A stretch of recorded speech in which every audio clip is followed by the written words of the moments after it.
Assalamualaikum warahmatullahi wabarakatuh.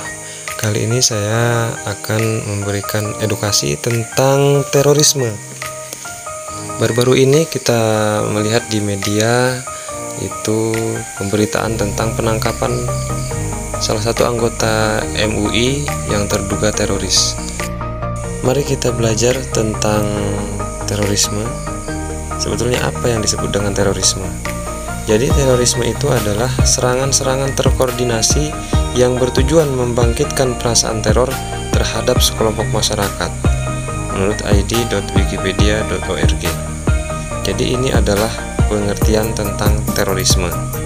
Sedangkan menurut Undang-Undang Nomor 15 Tahun 2003, jadi terorisme itu adalah tindakan dari seseorang yang dengan sengaja menggunakan kekerasan atau ancaman yang menimbulkan suasana teror atau rasa takut terhadap publik secara luas. Kemudian timbul pertanyaan mengenai KKB yang jelas dan nyata sebagai bentuk terorisme yang sudah ditetapkan oleh pemerintah. Seperti apakah penanganannya? Apakah seheboh ketika menangkap terduga teroris yang berlatar belakang Islam? Bahkan banyak pihak yang meminta meninjau ulang terkait status terorisme yang disematkan terhadap KKB. Mari kita belajar tentang Islam agar terorisme itu tidak selalu disematkan dengan agama Islam.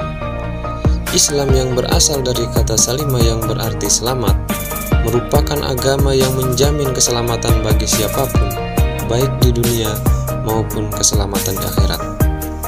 Bahkan sabda Nabi Muhammad SAW yang dinamakan Islam itu apabila orang lain dapat selamat dari ucapan dan tindakan orang Islam itu. Perang dalam sejarah perkembangan Islam pun harus dimaknai secara kontekstual, termasuk penafsiran terhadap ayat-ayat perang dalam Al-Quran dan hadis.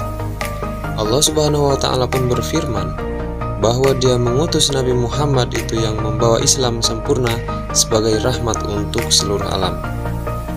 Selain itu, Nabi Muhammad pun bersabda bahwa beliau diutus untuk menyempurnakan akhlak. Maka wajah asli Islam adalah penuh kelembutan, toleransi, dan menyejukkan. Kisah-kisah menyejukkan dalam Islam yang bernuansa kedamaian pun jarang diangkat untuk menampilkan wajah Islam yang sesungguhnya.